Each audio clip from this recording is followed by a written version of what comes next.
வணக்கம்.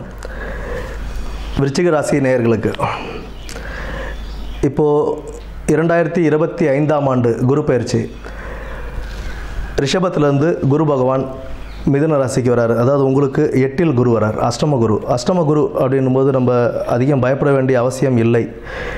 என்ன அப்படின்னா, நேர்மையாக செயல்பட்டு நீங்கள் இருந்தீங்க அப்படின்னா அதுக்குண்டான பலன்கள் நல்லபடியாகவே கிடைக்கும். குலதெய்வ வழிபாடு மிக முக்கியமாக தேவைப்படுது. தொழிலில் ஓரளவு சீராகவே இருக்கும், எந்த இதுவும் இல்லை. பட் அரசாங்க உத்தியோகத்தில் இருக்கிறவங்களும் சரி, இவங்கெல்லாம் வந்துட்டு கொஞ்சம் ஒழுங்காக இருந்தாங்க அப்படின்னா அதற்குண்டான பலன்கள் கிடைக்கும். லஞ்சம் வாங்கிறது, போகிறது வர்றது, இந்த மாதிரி நேர்மைக்கு புறம்பாக இருக்கிறவங்களுக்கு உண்டான பலன்கள் கைமேலேயே கிடைக்கும் இந்த டைம்.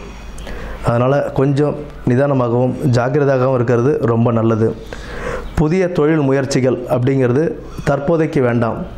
புதிய தொழில் முயற்சிகள் அப்படின்றது வேண்டாம். 12ஆம் இடம், 2ஆம் இடம், 4ஆம் இடத்தை குரு பார்வை செய்கிறதுனால, இப்போ 12ஆம் இடத்தை பார்வை செய்கிறதுனால நமக்கு வெளிநாடு போகிறதுக்கு ட்ரை பண்ணுறவங்க எல்லாருக்குமே ஒரு நல்ல காலமாகவே அமையும். நீங்கள் வெளிநாட்டுக்கு வேலைவாய்ப்பு தேடும்போது அதற்குண்டான நல்ல வருமானமும் கிடைக்கிறதுக்கான வாய்ப்பு இருக்குது. 2ஆம் இடம் தனஸ்தானத்தையும் குரு பகவான் பார்க்கறதுனால நல்ல வருமானம் வரத்துக்கான வாய்ப்புகள் அதிகம் உண்டு. 4ஆம் இடத்தை பார்ப்பதனால் வீடு வாகன யோகங்கள் கிடைக்கிறதுக்கான வாய்ப்புகள் உண்டு. வீடு வாகன யோகங்கள் 8ஆம் இடத்துல குரு இருக்கிறதுனால நீங்கள் கரெக்டாக அந்த டாக்குமெண்ட்லாம் சரி பார்த்து, நம்ம டாக்குமெண்ட்லாம் கிளியராக சரி பார்த்துட்டு அதுக்கப்புறம் நீங்கள் வாங்கிறதுன்றது நன்மையே தரும்.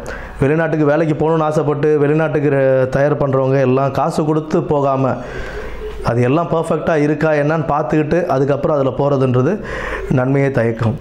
அதனால் இந்த 2025ஆம் ஆண்டு குரு பயிற்சி அப்படின்றது மிகவும் கவனத்துடன் செயல்பட்டு பொருளாதாரத்திலும் உத்தியோகத்திலும் வாழ்விலும் நல்ல ஒரு உயர்வை பார்த்து வாழ வாழ்த்துக்கள்.